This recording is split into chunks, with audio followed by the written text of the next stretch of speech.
Hello and welcome back to my YouTube channel and Assalamualaikum to everyone. So आज म मेरो final exam सकिसक्यो and म अब 10th मा गएँ एन्ड त्यसको बुक किन्न म साथीको घर जाँदैछु, त्यसलाई लिन्छु अनि त्यसपछि हामी जान्छौँ एजुकेसन मार्ट बुक लिन एन्ड त्यसपछि के गर्छौँ देखाउँछौँ हामी ल। म निस्केँ है। हजुरहरूले आजको वेदर हेर्न सक्नुहुन्छ कस्तो छ र गाडी यस्तो त्यसको घर पुग्न आँट्यौँ त्यो वाला हो होइन आई मिन त्यो पुग्यौँ जाम। This is Mamata Malla. एउटा एप्लिकेसन लेख्न आउँदैन। ममता मल्ल नदेखाइ कसो अहिले तर नि होस्टेलको लागि होस्टेल गएको म चाहिँ डे स्कलर फेरि त होस्टेल 9 मै हुनुपर्ने त होस्टेल थाहा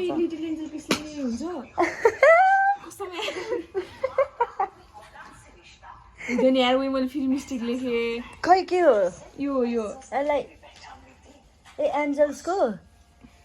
त्यो पनि त हुन्छ हौ त्यत्रो नोटिस गर्दैन है पे छोड्दे भर्खर लेख्यो त्यसपछि A4 साइज पेपरमा लेखिरहेछ ममता मल्ल यो ममता मल्लको एप्लिकेसन हामी जाँदैछौँ स्कुल के दिन एप्लिकेसन दिन ममता कति राम्रो देखेको हेरे होइन हो अनि त्यसपछि हामी एप्लिकेसन दिन्छौँ त्यसपछि एजुकेसनल मार्ट यो एप्लिकेसन के को भन्दाखेरि चाहिँ यो नानी होस्टेल जाँदैछ अनि अब धेरै पढ्नु छ नि त अब जिपे ल्याउनु छ त्यही भएर हाँस्छ पो यार A1को केटीले यस्तो कुरा गरिरहेको क्या अनि त्यसपछि हामी एप्लिकेसन दिन्छौँ अनि एजुकेसन मार्ट जान्छौँ त्यसपछि हेर्दै गर्नु फाइनली हामी स्कुलमा पसिसकेका छौँ कसरी थाहा छैन खुसी त्यही हामीले गाली खाएनौँ के त्यो टेन्सन हो यो हाम्रो स्कुल हो अहिले कन्स्ट्रक्सन चलिरह अनि इन्ट्रान्स सकिसक्यो जस्तै इन्ट्रान्स 12 बजीसम्म मात्र हो नि 9 बजीदेखि 12 सम्म अनि हामी धीरेन सरको अफिसमा जाँदैछौँ अनि म त्यही हुन्छु नि त अनि हेरौँला नि त केही मलाई पनि थाहा छैन मलाई जति थाहा थियो मैले त्यो एप्लिकेसनमा लेख्न भने अब थाहा छैन त्यसपछि यो हाम्रो क्लास हो यहाँभित्र अहिले कन्स्ट्रक्सन चल्दा है राम्रो गर्दा अब धीरेन सरले के भन्नुहुन्छ हेरौँ न त्यही अनुसार यो धीरेन सरको अफिस हो यही हो यहाँ पो यतापट्टि हो अनि त्यो चाहिँ प्रिन्सिपलको अफिस हो तागोपुरमा पोलिसी छ त्यसमा हामीले तलमाथि गर्न मिल्दैन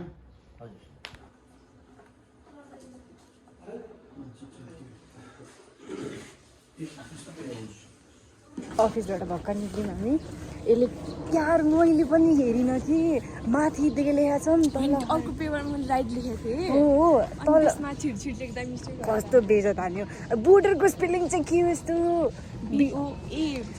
धीरेन सरलाई लाग्यो कि मैले लेखा हो त्यो लेटर अनि मलाई चाहिँ सोध्यो होइन अनि मैले BOA भनेँ अनि भन्ने चाहिँ राइट लेख्ने चाहिँ के यस्तो त्यही भएर भन्छु किन बोर्डर भन्दैछ पाकिस्तानको बोर्डर कि इन्डियाको बोर्डर भन्छ म त के बोर्डर भन्छ अनि मैले सब बोर्डर्स भने त होस्टेलहरू त हो नि भनेर भन्छु कस्तो डराएको त्यो भाइलाई यस्तो भयो होला कि 7 मा त अब त्यो निक्लेन नि त अनि 6 मा राख्ने भनेर 6 को रिजल्ट देखेर अनि 6 मै फेरि रिपिट गर भनेर भन्छ त्यो भाइ त बोल्नै सकिरहेको थिएन म पनि भएको भए बोलिदिन्थेँ यो हाम्रो ब्लग हो 9-10 को त्यसको त कसम त भनेको थियो कि अनि अब भएन भने त ला भिडियो निस्किरहेको छ फर्किने चाहिँ बालकुमारी अब बालकुमारी सेल्फ कार्ड लिन गइरहेको ऊ त्यहाँ सेल्फ कार्ड लिन गइरहेको छु त्यसै चाहिँ सेल्फबाट डेस्क होस्टेलर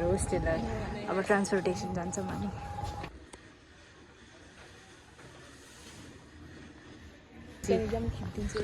जाम म कस्तो खुसी छु यो कार्ड पाएर होस्टेल छोड्न पाएँ कि यत्रो ठुलो काम यो चाहिँ नानी होस्टेल गएर के भन्नु राम्रो आएन एजुकेसनल मार्टमा भिड हेर्नु त कत्रो लामो लाइन यार जानै मन छैन यत्रो लामो लाइनमा बुक किन्न जाने एजुकेसनल मार्टबाट कत्रो भिड यार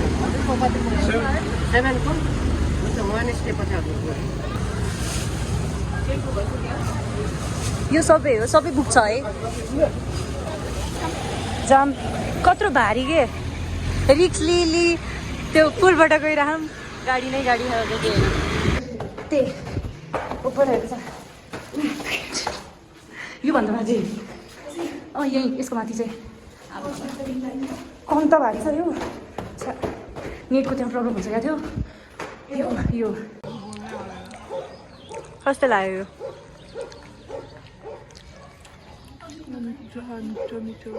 मिठो छ ममता मल्ललाई होस्टेल घटाइदिए ओइ लगा त के फेरि बनाउँछस् अब बना बाटो हेर्न हाम्रो खतरा कुन दुनियाँमा लग्यो यसले मलाई तर मलाई टाई बनाउन आउँदैन नि भन्नुपर्दा कुन दुनियाँमा लग्यो यार यसले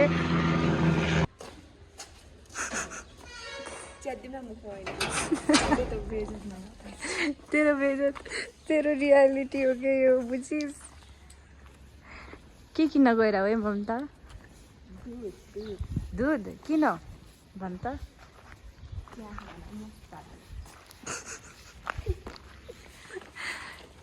तर यताको इन्भाइरोमेन्ट राम्रो छ नि कस्तो साइलेन्ट छ के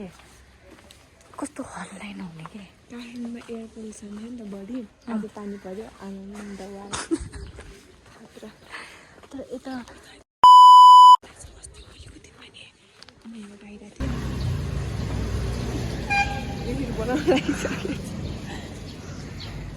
दुईचोटि तीनचोटि यो बाटोमा गइसकेँ कि आज दिनभरिमा फेरि आउने बाँकी अहिले त्यही 4चोटि पो हुन्छ त 4चोटि पनि थोरै भयो जस्तै छ मेरो लागि त अब तर अब डेली यहीँ बाटो चाहिँ जाने हो स्कुल सेल्फ भइसक्यो सेल्फ कार्ड आएपछि कस्तो खुसी लाग्यो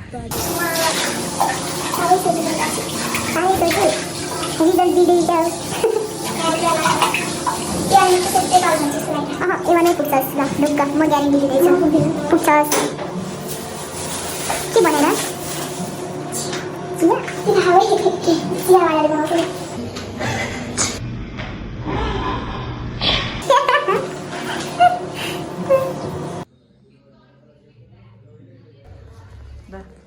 बाई सो गाइस अब म घर फर्केँ बुकहरू किनेको छु यसो 5 वर्ष यो नि त अनि अब यस्तो घर गएर खोलौँ हेरौँ के छ कस्तो छ थाहा छैन खोलेको पनि छैन गएर हेर्छु नि त त्यही भएर घर गएँ बेलुका भइसक्यो you can see the weather hello guys so हाम्रो यो सकिन आँटिसक्यो अनि फाइनली आज बुकको कामहरू भ्याइयो फर्स्ट पेज हो किन फर्स्ट पेज नाम लेखेपछि पढ्छु पढ्नु पऱ्यो बुकको च्याप्टर देखेर हल्का दिमाग पुस्छ त्यही हो गाइज यो भ्लग म यहीँ एन्ड गर्दैछु अनि राम्रो लाग्यो भने please like this video and I am going to end this video so to subscribe my channel something केही क्वेसन छ स्कुलको बारेमा मेरो then comment and I'm going to end. Bye.